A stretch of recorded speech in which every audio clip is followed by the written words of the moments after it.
ಪಾರ್ಲಿಮೆಂಟ್ನಲ್ಲಿ ನಿನ್ನೆ women bill ಏನು pass ಆಗಿದೆ ಆಗಬೇಕು ಅಂತ ಹೇಳಿ ಇಚ್ಛೆ ಪಟ್ಟಿದ್ರು.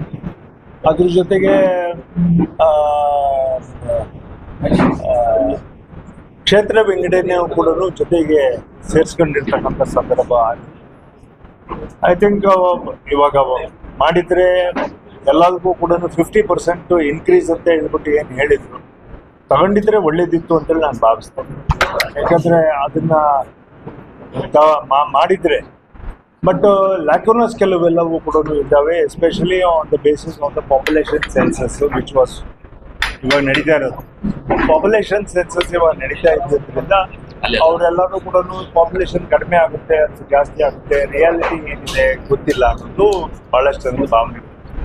ನಾನು ಪ್ರೊಸೀಡಿಂಗ್ಸ್ ಆಫ್ ದ ಪಾರ್ಲಿಮೆಂಟನ್ನ ಎರಡೂ ಸೈಡಿಂದನೂ ಕೂಡ ನಾನು ನೋಡಿದ್ದೀನಿ. ನಾನು ಒಂದೇ ಸರಿಗೆ ನಾನು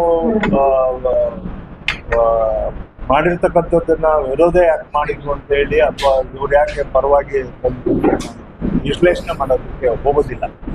ಬಟ್ ಒಂದು ನನಗೆ ಅನಿಸಿದ್ದೆ ಅನ್ನೋದ್ರೆ, ನಾವೀಗಾಗಲೇ 10-16 ವರ್ಷ ನಾವು ಕಳ್ಕೊಂಡಿದ್ದೀವಿ, ಸೆನ್ಸಸ್ ಇಲ್ದಂಗೆ ನಾವು ಕಳ್ಕೊಂಡಿದ್ದೀವಿ. ನಮಗೆ UNO ಇರ್ಬೋದು ಅಥವಾ WHO ಇರ್ಬೋದು ಅಥವಾ ಬೇರೆ ಬೇರೆ ಕಡೆಗೆ ಸೆನ್ಸಸ್ಸನ್ನು ನಾವು ತಗೊಂಡು ಹೋಗದೇ ಇದ್ರೆ ನಮಗೆ ಬೇರೆ ಬೇರೆ ಪ್ರಾಬ್ಲಮ್ಸ್ಗಳು ಕ್ರಿಯೇಟ್ ಆಗುತ್ತೆ. ಅಲೋಕೇಶನ್ಸ್ ಆಫ್ ದ ಫಂಡ್ಸ್ ಇರ್ಬೋದು, ಮತ್ತೊಂದು ಇರ್ಬೋದು, ಅಥವಾ same things in the national ಲೆವೆಲ್ಗೂ ಅಥವಾ ಸ್ಟೇಟ್ ಲೆವೆಲ್ಗೂ ಕೂಡ ಪ್ರಾಬ್ಲಮ್ ಬರ್ತದೆ. ಸೊ ಆಮೇಲೆ ವಿಮೆನ್ನಿಗೆ, ಮಹಿಳೆಯರಿಗೆ ಬಿಲ್ ಪಾಸ್ ಆಗಿರ್ತಕ್ಕಂಥದ್ದು 10 ವರ್ಷ ಹಿಂದೆ ಅವರು ಇದ್ರು, 10 ವರ್ಷ ಇವರು ಕೂಡ ಇದ್ದಾರೆ. 10 ವರ್ಷದಲ್ಲೇ ಮಾಡಬೇಕು ಅನ್ನೋದ್ರೆ ಮೆಜಾರಿಟಿ ಅವರಿದ್ದಾಗಲೂ ಮಾಡ್ಬೋದಿತ್ತು, ಇವರಿದ್ದಾಗಲೂ ಆಗ್ಬೋದು. ಬಟ್ ಸಾಧಕ ಬಾಧಕ ನೋಡಿಕೊಂಡು ಯಾವ ಟೈಮಿಗೆ ಏನಾಗಬೇಕು ಅನ್ನೋದು ಒಂದು ಕನ್ಸೆನ್ಸಸ್ ಬಂದಿದೆ. ಇಟ್ ವಿಲ್ ಫ್ಲೋ ಈಸಿಲಿ ಅಂತ ಹೇಳಿ ಎಲ್ಲರೂ ಕೂಡ ಅಂದ್ಕೊಂಡಿದ್ರು.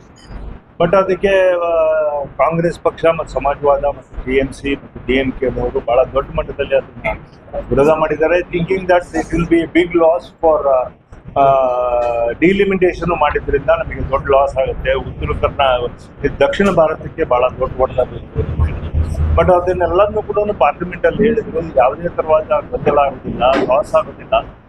ನಾವು 28 ಇದ್ದಿದ್ದು 42ಕ್ಕೆ ಹೋಗ್ತಾ ಇದ್ದೀವಿ. ಅದೇ ರೀತಿಯಲ್ಲಿ 50% ಉತ್ತರ ಪ್ರದೇಶಕ್ಕೆ ಪಾಪ್ಯುಲೇಷನ್ ಜಾಸ್ತಿ ಇದೆ ಅಂತ ಹೇಳಿ ಮಾಡೋದು. ಐ ಥಿಂಕ್ ಸೌತ್ ಸ್ಟೇಟ್ಸ್ಗಳು ಇದನ್ನ ತಗೋಬೇಕಿತ್ತು ಅಂತ ಹೇಳಿ ನನಗೆ ಅನಿಸಿತ್ತು.